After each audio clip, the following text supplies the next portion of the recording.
Hello, welcome back to My Sister's Keto. So today we want to provide you a list of 5 beginner tips for keto. 5 tips that help. A lot of times people ask like, well, what is keto? How do you do keto? How do you get started? So these are a few of those tips that we can... we feel that will really help you get started and down a positive path. Exactly.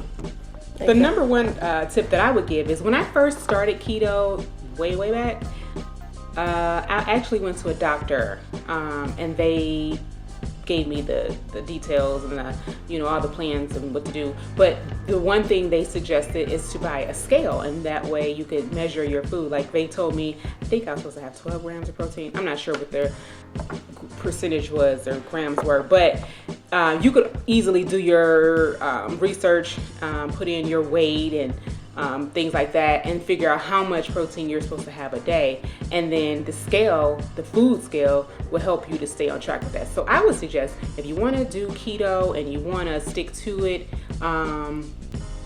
if you want to do strict keto, then you get a food scale. That will be very helpful in keeping you on track with that. I think that's important. I actually didn't have a food scale. But I think it really would have helped me a lot more because I definitely at the beginning, before I knew much about keto, I'm sure I was probably eating too much of some stuff and too little of some other things that I really should have been eating. So I think a food scale is important to have because it helps you to stay exactly on track. I think when we're not dieting or doing a lifestyle change, that's one of the things we can easily get away with by overeating. Well, I thought I only ate this much. I thought I only ate this much. And I didn't have any carbs. All I had was protein. Yeah, but if you're eating too much protein, that's still not a good thing. Right, that stalls the weight loss, or prevents you from losing weight. So I definitely think a scale is important. We have a list here, so we'll be looking at that. So the next tip number 2, I would say would be to plan ahead. Preparation is key. When you're starting off doing keto, I mean, my sister had told me about it and she had done it for a while before I ever even thought about doing it. And I still had no idea really what it was and how it worked. And, so I think getting some books, doing some research before you even starting is really important. Really learning, because when I decided I was going to do keto, I read up on it. I went to a bookstore, I got some books, I looked online. I read up a lot about it because I wanted to know not just what to eat, but the science behind it and how it worked. So planning and preparation is key. Along with that, planning and preparation of your meals are important. You want to make sure that you don't rely on your intentions. And what I mean by that, for example, is don't say, you know what, I don't feel like cooking dinner tonight or fixing my lunch for tomorrow, but I know at 12 o'clock, after, when I'm at work, I'm going to be hungry. So I'm going to go to Burger King and get a salad. Those are your intentions, but when you get into that Burger King parking lot and you smell that flame broiled Whopper, you are not going to get that salad. You are not getting a salad, girl. Don't play yourself like that. Don't be do prepared, because as the old saying says, when you don't prepare, you prepare to fail. Exactly. So do your preparation. Prepare at home, planning out what you're going to eat. If you decide to cook ahead, or if you decide to just cook something the night before. Typically, I would just cook something the night before. Whatever I ate for dinner, I'm probably going to have some leftovers for lunch the following day. But definitely at the beginning, just take fast food out altogether. Even if you're thinking, I'm going to get the healthy alternative, don't do it. And for me, even if I have the healthy food in my refrigerator, I still have to make my lunch the night before if I really want to be successful, because I can have everything in the world healthy in my refrigerator, but in the morning when I get up to go to work, I'm usually running late. So me too. Oh, well, I guess I won't be able to make my lunch today. So I have to do it the night before, because it just won't get done if I wait until the morning. So preparation is very important. Exactly. Drinking your water. I mean, everyone knows that water is important. No matter what diet, meal plan, whatever you're doing. If you're not on a diet, if you whatever, water is important. Water is important for your health, to lose weight, for your skin, and being on the keto diet is no different. You have to get that water in, because if you don't, you can be doing all the right things and not eating, eating all the keto foods and staying away from the carbs, and for some reason you're like those pounds just are not coming off. It could be the water, because you have to get your water in. Right. And at the beginning, when you're first starting off with keto, you're losing a lot of water weight. So you want to keep the water in, because you don't want to become dehydrated, and it helps to just flush that stuff out. So you definitely want to make sure you drink your water. Drink plenty of it. Yep. Okay. Tip number 4, start off with strict keto or clean keto. Anybody who knows a little bit about keto may know that there are different types of keto. There's strict clean keto, there's dirty keto, there's lazy keto. So lazy and dirty keto are some of those things where you're kind of, I don't know how to explain it. You're probably eating sweet stuff that's maybe lower in carbs, maybe some things that you've made out of like a lot of cheese. Right.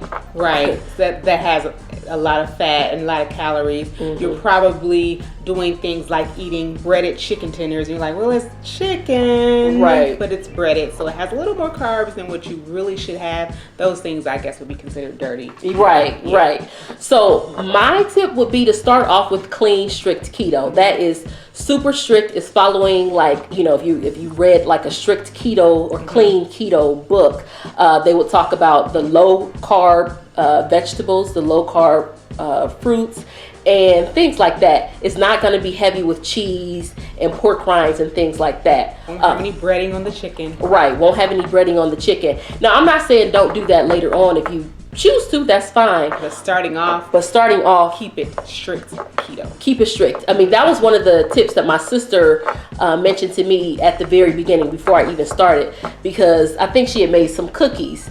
And so she was saying, okay, yeah, these cookies are cool, when you're doing keto, but don't start off cooking like these little keto cookies and keto Wait desserts. Until you're strong in the game. Right.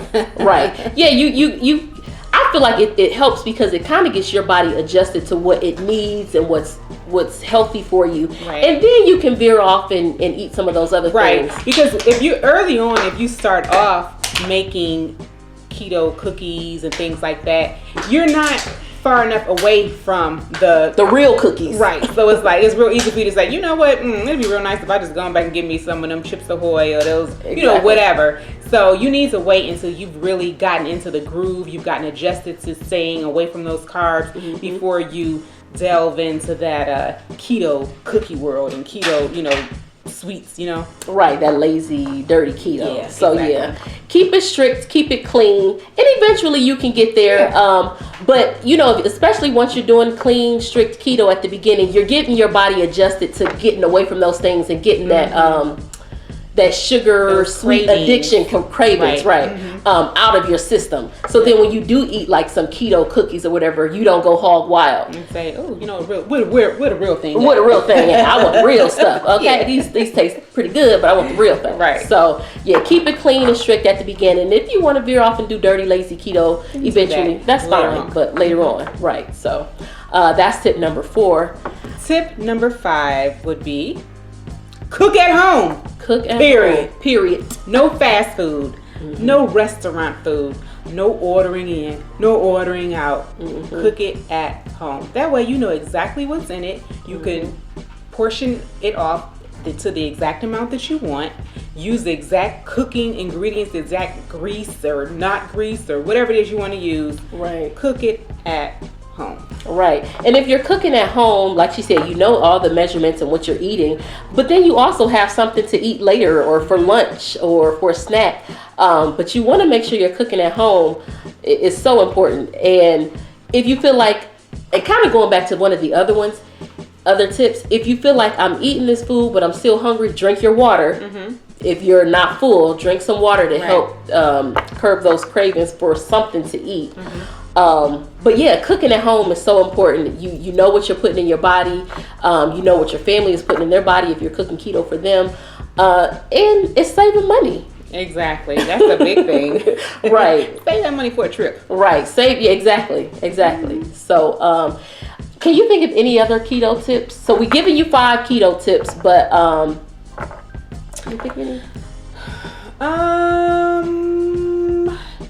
Just don't feel that you are depriving yourself. Don't look at it as if I'm depriving myself. I'm never going to be able to have things that I like again in life, because it's not that way. And I mean, just get on Pinterest. There are so many different recipes on there. Like whatever is your favorite food, you can make it keto. So just don't look at it as I have to deprive myself to do keto, because you really don't. Right. And we have plenty of recipes on our page that you can check out and eat. Pizza, which was good. Oh my goodness, yes, check out our pizza recipe. It was delicious. That is my definite go-to keto meal. Right. We have like the shrimp Alfredo. Zucchini. Zucchini Alfredo. That's really good. You like spaghetti? Mix it up with some ground beef. Right. And spaghetti sauce. Exactly. Delicious. And I honestly like zucchini spaghetti more than I like regular spaghetti now. I don't even eat regular. And it's so easy to make. It is. Yeah. It's quicker than regular spaghetti. It is. Because you have to cook those noodles, and this is much quicker. Even though you have to toss it in the pan, a little olive oil, a little seasoning. Right. It's done. Right. So yeah, that is definitely an easy meal. There, like I said, there are tons of easy keto meals that do not leave you feeling deprived of your favorite meals. So don't look at it that way. Yeah, and like she was saying, don't feel deprived. Once your body gets into ketosis, let your body get into ketosis first of all. Like, work to get into it, because once you do, you honestly won't crave those things anymore. It kind of takes away the cravings. It does. For those bad foods. Right. So truly try to get yourself into ketosis, and because you're not going to even crave those things too much once anymore. You're into ketosis. Right. Once you're into ketosis. So. So yeah, that's our bonus tip. Don't feel deprived, because you can definitely enjoy food still. Right. But thanks for joining us, and we would love for you to like, share, and subscribe. Please subscribe. I know you're probably checking our video out on Facebook, and that is fine. We would love for you to go to YouTube and follow us. That would be great. Right. Subscribe there. Leave us a comment down below if you have any other keto tips or questions about keto. Ask us. We're not experts, but we've been doing it for a while, off and on. And we could be of assistance if you need. Right. So again, this is My Sister's Keto, and thanks for watching. Bye.